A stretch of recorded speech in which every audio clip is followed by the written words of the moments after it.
From 10 News, Tampa Bay's news leader, this is The Morning Show. America of 11% Hispanic unemployment, the America of our dreams, we can do better. Because while we may not agree on everything, we share the same goal, the same vision. You just heard from Republican presidential nominee Mitt Romney there speaking in front of the largest Latino audience of his campaign. He addressed the National Association of Latino elected and appointed officials in Lake Buena Vista yesterday. Hispanic voters could prove to be pivotal here in this presidential election.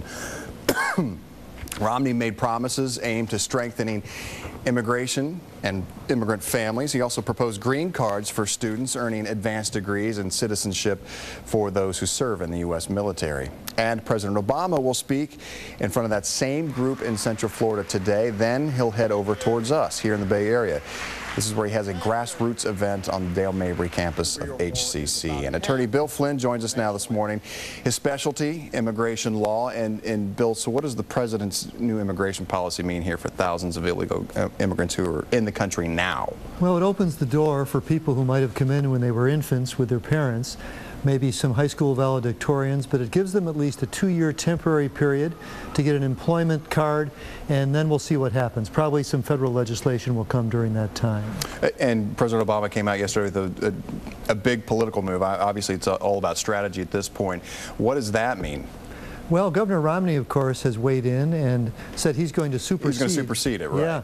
He's going to do something more permanent, he says. And he came up with some other ideas about helping to keep the best and the brightest, making farm workers more available for our agribusiness, among other provisions.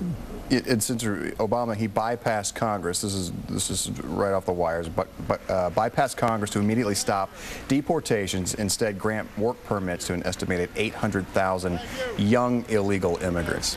Now, as an attorney, is that argued, young immigrant?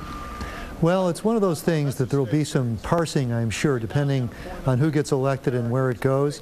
But I think the figure I read yesterday was from 800,000 up to 1.4 million. So could really revolutionize things. I know a lot of people are concerned about those people taking jobs from some of the currently unemployed.